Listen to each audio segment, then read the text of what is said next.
Kebanyakan orang berpikir bahwa untuk menjadi petani atau peternak, Anda butuh traktor, sepatu, bot berlumpur, dan tanah seluas lapangan bola yang harganya sudah tidak masuk akal di pinggiran kota. Mereka menunggu seumur hidup untuk bisa membeli lahan.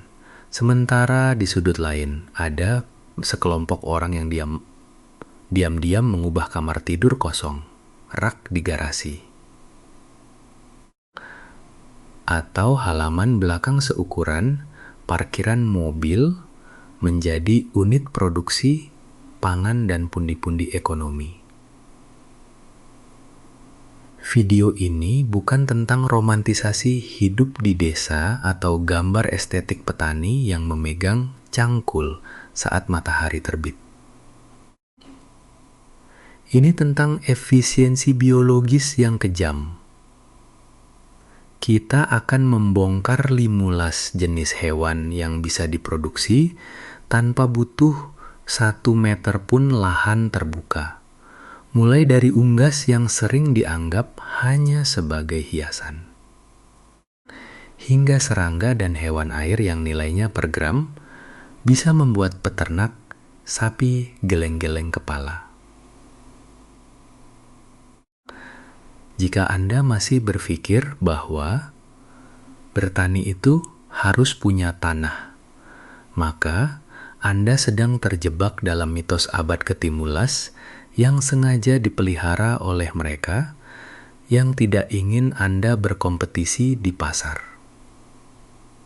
Mari kita bicara jujur tentang mitos versus praktik. Para ahli dari sofa sering memberitahu Anda bahwa ternak besar adalah kunci.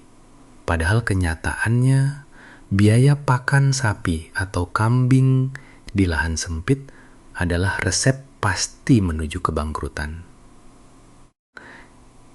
Di Indonesia dan Asia Tenggara, kita punya sejarah panjang tentang sistem pekarangan. Namun seringkali kita salah fokus. Kita terlalu sibuk memelihara hewan yang butuh ruang gerak luas. Padahal ada spesies yang justru lebih produktif saat dikelola dalam sistem intensif yang terkontrol. Konflik utamanya sederhana. Apakah Anda ingin terlihat seperti peternak atau Anda ingin memiliki ekonomi seperti peternak? Banyak petani pemula gagal karena mereka jatuh cinta pada ide memiliki ladang, bukan pada mekanisme pertumbuhan hewan.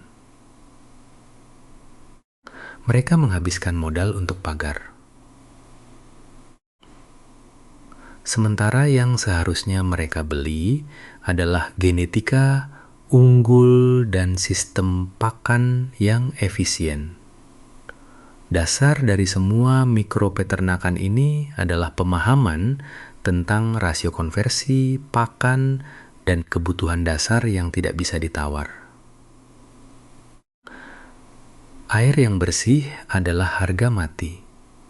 Bukan sekadar air selokan yang diberikan karena hewan itu kuat. Di iklim tropis kita, tantangan terbesarnya bukan suhu dingin, melainkan kelembapan dan sirkulasi udara. Hewan yang stres karena panas tidak akan bertelur, tidak akan tumbuh, dan hanya akan menjadi beban biaya. Anda harus memahami bahwa di ruang sempit, kesejahteraan hewan bukan hanya soal etika, tapi soal profitabilitas. Hewan yang bahagia adalah hewan yang produktif. Kita akan mulai perhitungan mundur ini dari nomor Limtlas, di mana investasinya rendah, tapi manfaatnya seringkali tidak terlihat oleh mata awam. Nomor Limtlas. Ayam mutiara, Guinea fowl. Di Indonesia, Burung ini sering hanya dianggap sebagai penghias taman karena bentuknya yang unik dan suaranya yang berisik. Padahal, bagi mereka yang paham, ayam mutiara adalah unit keamanan biologis berjalan. Jika Anda punya sedikit lahan di belakang rumah yang sering didatangi kutu, ulat, atau bahkan ular kecil, ayam mutiara adalah solusinya. Mereka tidak menggaruk tanah seperti ayam biasa yang bisa merusak tanaman hias Anda. Mereka adalah pemburu serangga yang sangat efisien. Di pasar lokal, telur ayam mutiara memiliki nilai lebih tinggi karena teksturnya yang lebih kaya dan cangkangnya yang sangat keras membuatnya tahan lama untuk disimpan.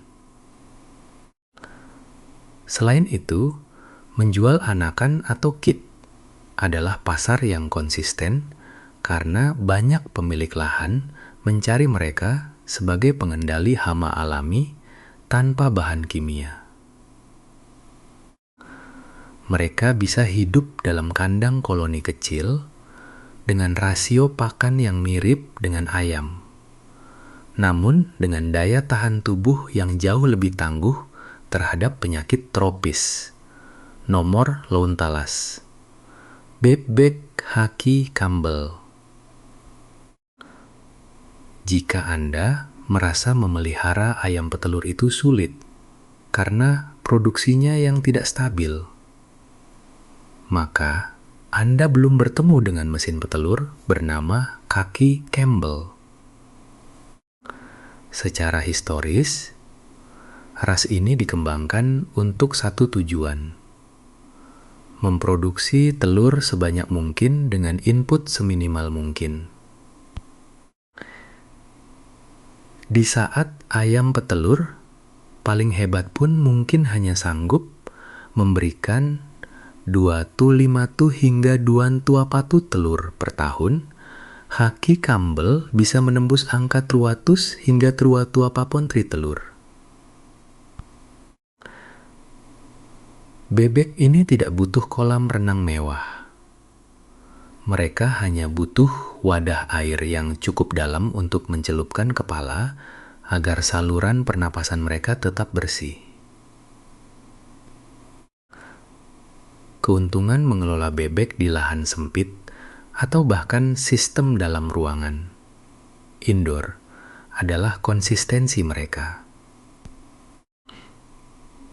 Telur bebek memiliki pasar yang spesifik di industri kuliner, dari pembuat martabak hingga toko roti premium yang membutuhkan kadar lemak telur yang lebih tinggi untuk tekstur kue yang lebih lembut.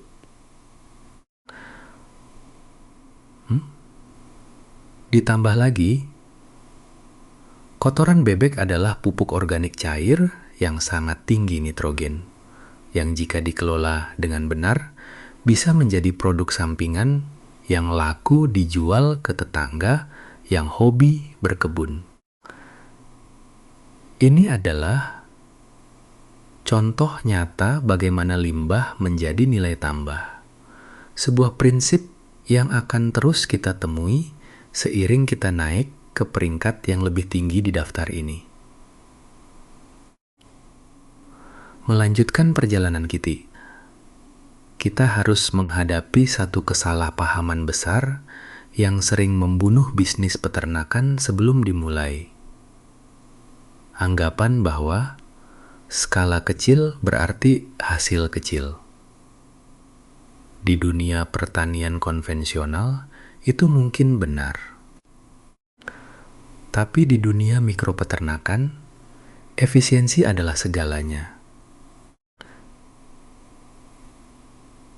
Seringkali, peternak yang memiliki bilida ekor ayam di lahan terbuka justru merugi karena biaya operasional dan kematian yang tinggi.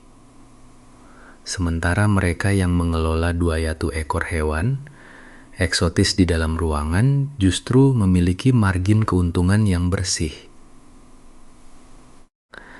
Kita beralih dari unggas ke sesuatu yang lebih padat nutrisi dan bernilai tinggi per unitnya, nomor teritulas. Kambing perah mini, Nigerian Dwarf Goats. Jangan tertukar dengan kambing kacang lokal. Nigerian Dwarf adalah ras spesifik yang ukurannya hanya setinggi anjing dewasa, tapi kapasitas produksinya luar biasa. Kesalahan pemula adalah memberi pakan apa saja yang berwarna hijau. Untuk hasil susu dengan kadar lemak, butterfat, hingga selu %, Anda butuh strategi pakan yang presisi. Disinilah tanaman multi-ear seperti indigo vera, kelor, moringa, dan gamal lamtoro berperan penting. Menanam tanaman ini di pagar atau pot besar di sekitar rumah memberikan sumber protein konstan tanpa Anda harus ngarit ke sawah orang lain. Keuntungan utama dari kambing ini bukan hanya pada susunya yang bisa diolah menjadi sabun artisan atau keju mahal, tapi pada nilai jual anakannya. Karena ukurannya yang kecil, mereka sering dikategorikan sebagai hewan peliharaan. Pet, yang berarti aturan zonasi di pemukiman padat, biasanya lebih longgar dibandingkan kambing potong biasa. Nomor 12, ayam pegar, pheasants. Ini adalah ternak mewah yang sering diabaikan karena dianggap sulit dipelihara. Padahal ayam pegar adalah tentang diversifikasi pendapatan dari satu ekor burung. Anda mendapatkan nilai dari dagingnya yang eksotis untuk restoran kelas atas. Tapi yang lebih mengejutkan adalah pasar bulunya. Bulu ayam pegar, terutama jenis golden pheasant, sangat dicari oleh pembuat kerajinan, aksesoris fashion, hingga pembuat umpan pancing, fly tying. Kesalahpahaman konkret di sini adalah memelihara mereka seperti ayam kampung. Pegar butuh privasi. Mereka stres jika terlalu sering terpapar gangguan manusia. Strategi pemakaian lahannya sangat vertikal. Anda bisa menggunakan sistem kandang bertingkat dengan pencahayaan yang diatur untuk mensimulasikan musim kawin. Dengan manajemen yang tepat, satu pasang indukan bisa menghasilkan pendapatan yang setara dengan puluhan ayam pedaging. Namun, dengan konsumsi pakan yang jauh lebih sedikit sekarang.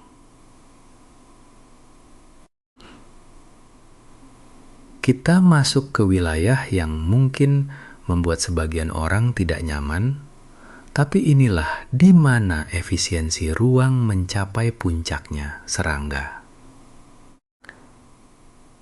Jika Anda ingin menghasilkan pendapatan dari rak di garasi, ini adalah jalannya nomor enelas. Maggot BSF Black Soldier Fly. Ini adalah jembatan antara limbah rumah tangga dan keuntungan. Mitosnya adalah memelihara lalat itu kotor dan bau. Faktanya, Black Soldier Fly tidak memiliki mulut saat dewasa. Mereka tidak hinggap di makanan manusia dan tidak membawa penyakit. Mereka adalah mesin pengolah limbah organik terbaik di planet ini. Strategi pakannya sederhana. Sisa dapur, ampas tahu, atau limbah pasar. Maggot BSF adalah pakan tambahan protein tinggi untuk semua hewan yang kita bahas sebelumnya. Anda bisa menjualnya dalam bentuk segar, kering, atau bahkan menjual telurnya yang harganya cukup stabil di pasar peternak ikan dan unggas. Ini adalah ekonomi sirkular yang sebenarnya. Anda mengurangi biaya pakan ternak lain sekaligus menciptakan produk baru yang laku dijual nomor. Ulat Hongkong, mealworms. Sering dianggap sebagai bisnis sampingan kecil-kecilan, ulat Hongkong sebenarnya adalah komoditas global. Mereka adalah larva dari kumbang Tenebrio molitor. Di lahan seukuran lemari pakaian, Anda bisa memelihara jutaan ekor. Mereka tidak butuh air minum dalam bentuk cair. Mereka mendapatkan hidrasi dari potongan pepaya muda, labu siam, atau kentang. Media hidup mereka adalah dedak atau polar yang juga berfungsi sebagai makanan utama. Kunci sukses di sini adalah rotasi siklus. Banyak pemula gagal karena tidak memisahkan antara ulat, kepompong, dan kumbang indukan secara disiplin. Jika dikelola secara profesional, Anda bukan hanya menjual ulat untuk pakan burung atau reptil, tapi juga frass atau kotoran ulatnya sebagai pupuk organik berkualitas tinggi yang sangat dicari oleh penghobi tanaman hias mahal seperti monstera atau aroid nomor Nurul, jangkrik. Jangkrik adalah salah satu sektor pangan masa depan yang sudah memiliki pasar mapan di Indonesia. Strategi pakan jangkrik telah berevolusi dari sekadar sayuran menjadi pakan konsentrat yang dicampur dengan tanaman hijau seperti daun pepaya atau kedebong pisang untuk menjaga kelembapan. Masalah utama pemula adalah kebisingan dan pelarian. Dengan teknologi box yang tertutup dan manajemen yang suhu yang stabil, jangkrik bisa dipanen setiap 2 trimu hingga terenti hari.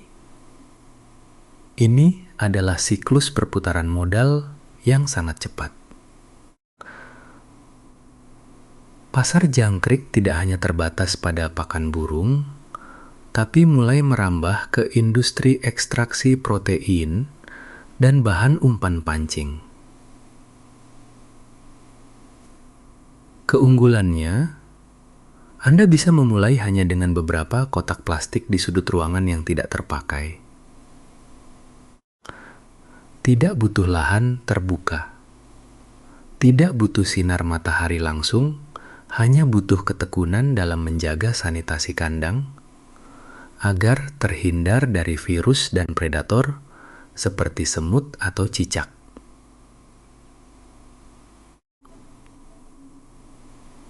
Setelah kita memahami potensi ekonominya, sekarang kita harus bicara soal tulang punggung dari operasi mikropeternakan Anda, yaitu infrastruktur dan realitas biayanya, karena disinilah banyak pemula tersandung oleh angan-angan yang tidak realistis.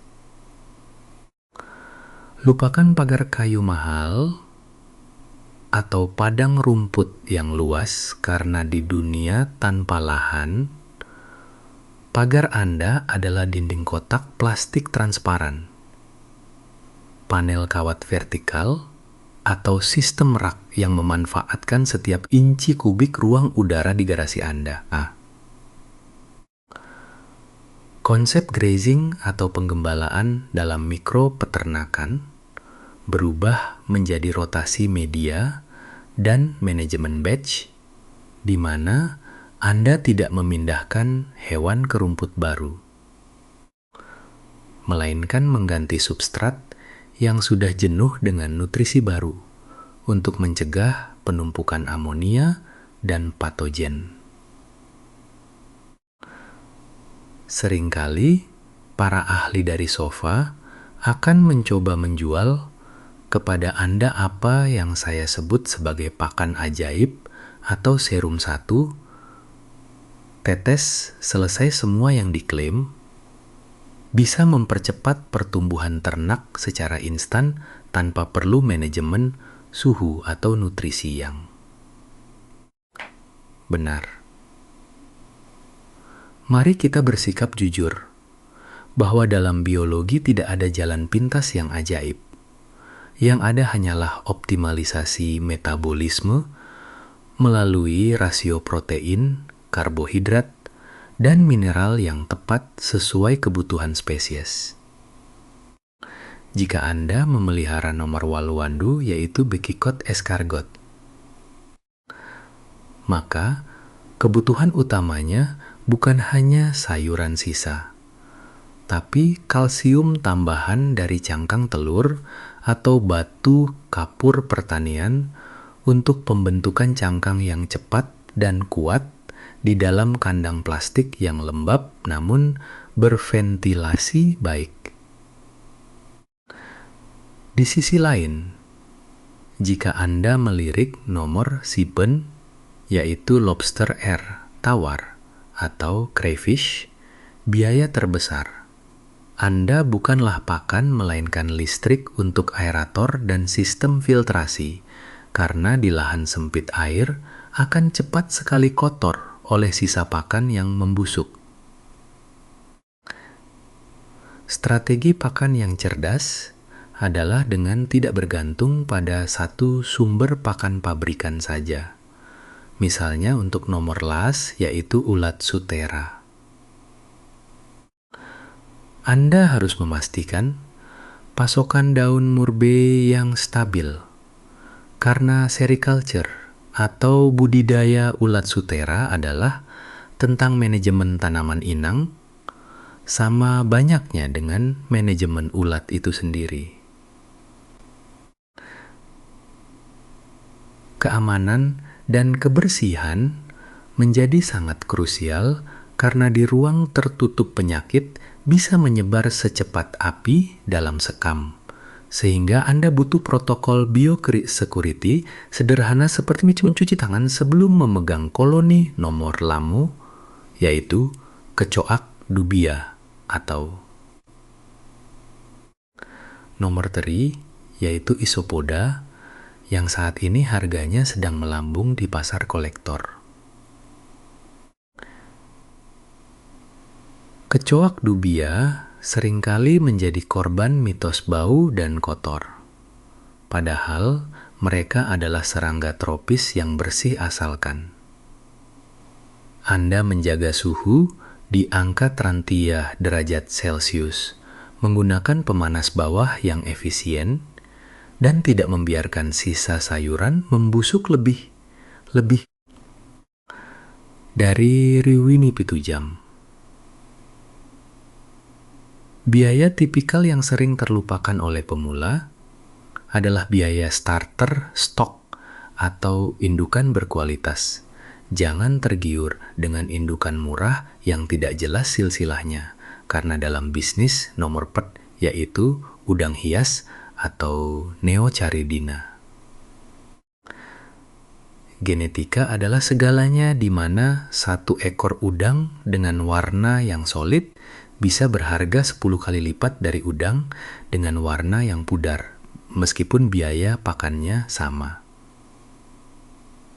Memasuki peringkat atas, nomor 2 yaitu axolotl. Anda akan berhadapan dengan biaya teknologi pendingin atau chiller, karena hewan ini membutuhkan air yang tetap dingin di bawah 2 derajat Celcius untuk tetap sehat di iklim Indonesia yang panas, sehingga keselamatan hewan di sini sangat bergantung. PED. A. Stabilitas arus listrik. Semua hewan ini menuntut ketelitian pada manajemen air dan udara daripada luasnya tanah, karena di ruang sempit musuh terbesar. Anda adalah akumulasi limbah metabolisme hewan itu sendiri yang jika diabaikan akan menghancurkan seluruh koloni dalam. Semalam. Jangan percaya pada klaim bahwa Anda bisa meninggalkan peternakan ini berbulan-bulan tanpa pengawasan. Konsistensi kecil setiap hari jauh lebih berharga daripada kerja keras seharian penuh hanya sekali seminggu. Kebersihan bukan hanya soal estetika, tapi soal memastikan tidak ada kontaminasi silang antara hewan yang Anda ternakkan dengan predator alami di rumah Anda, seperti semut atau cicak yang bisa dengan mudah menghabiskan stok ulat sutera atau isopoda. Langkah Anda dalam sekejap. Dengan memahami bahwa modal utama Anda adalah pengetahuan tentang variabel lingkungan ini, Anda sudah berada selangkah di depan mereka yang masih menunggu punya tanah luas untuk mulai menghasilkan. Sekarang kita telah sampai di penghujung daftar 15 hewan yang membuktikan bahwa sertifikat tanah bukanlah syarat mutlak untuk menjadi peternak yang produktif. Apa yang kita pelajari dari ayam mutiara hingga kumbang badak di posisi nomor 1 adalah sebuah pergeseran paradigma yang fundamental, bahwa kekayaan dalam dunia pertanian modern tidak lagi diukur dari berapa luas hektar yang Anda miliki, melainkan dari seberapa dalam pengetahuan Anda tentang biologi spesies dan seberapa jeli Anda melihat celah di pasar kolektor yang sering diabaikan orang awam. Mitos terbesar yang harus kita kubur hari ini adalah anggapan bahwa Anda butuh modal besar dan peralatan berat untuk memulai. Faktanya, modal paling berharga Anda adalah termometer digital, kebersihan wadah, dan konsistensi untuk mengecek koloni Anda setiap pagi sebelum berangkat kerja. Jika ada ahli dari sofa yang mengatakan bahwa memelihara serangga seperti jangkrik atau kecoak dubia hanya akan mengotori rumah dan mengganggu tetangga, Anda sekarang tahu bahwa itu hanyalah tanda kegagalan manajemen.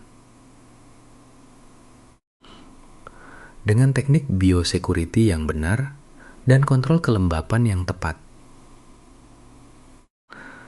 sebuah unit produksi protein di dalam kamar tidur bisa lebih bersih daripada dapur restoran di pinggir jalan. Daftar periksa realistis bagi Anda yang ingin memulai tidak dimulai dengan membeli bibit sebanyak-banyaknya, tetapi dimulai dengan riset pasar lokal atau komunitas online untuk memastikan kemana produk Anda akan mengalir. Jangan pernah menjadi peternak yang memiliki barang tapi tidak memiliki pembeli. Jadilah peternak yang memahami bahwa nomor 4 yaitu udang hias atau nomor 2 yaitu axolotl adalah tentang menjual estetika dan prestisi. Bukan sekadar menjual makhluk hidup, Pastikan Anda memiliki sumber pakan cadangan yang stabil, baik itu tanaman multi-year seperti kelor di pot untuk kambing mini Anda, atau pasokan sayuran segar untuk koloni isopoda Anda. Sikap etis terhadap hewan bukan hanya soal empati, melainkan strategi bisnis yang paling masuk akal karena hewan yang stres adalah aset yang menyusut nilainya. Begitu juga dengan etika bertetangga. Peternakan skala kecil di lingkungan padat menuntut Anda untuk menjadi ninja yang tidak meninggalkan bau, tidak menciptakan kebisingan yang tidak terkontrol, dan selalu menjaga integritas kandang agar tidak ada satupun spesimen yang lepas ke lingkungan sekitar. Kesimpulan praktis dari seluruh episode ini adalah bahwa hambatan masuk ke dunia agribisnis saat ini sudah sangat rendah. Namun, hambatan untuk bertahan terletak pada kedisiplinan administratif dan teknis. Jangan terjebak pada janji pakan ajaib atau sistem yang bisa ditinggal tidur. Karena setiap makhluk bernyawa dalam daftar ini tetap membutuhkan atensi manusia. Jika Anda serius ingin membangun ekonomi dari rak di garasi atau sudut halaman belakang, mulailah dengan satu spesies yang paling masuk akal bagi situasi Anda saat ini. Kuasai siklus hidupnya dari telur hingga dewasa. Dan bangun reputasi Anda sebagai produsen yang jujur. Dunia sedang berubah ke arah pangan dan hobi yang lebih terlokalisasi, dan mereka yang berani memanfaatkan ruang-ruang sempit sekarang adalah mereka yang akan memimpin pasar di masa depan saat lahan semakin langka. Jangan biarkan ketidaktahuan orang lain membatasi potensi Anda untuk memanen hasil dari ruang tamu Anda sendiri.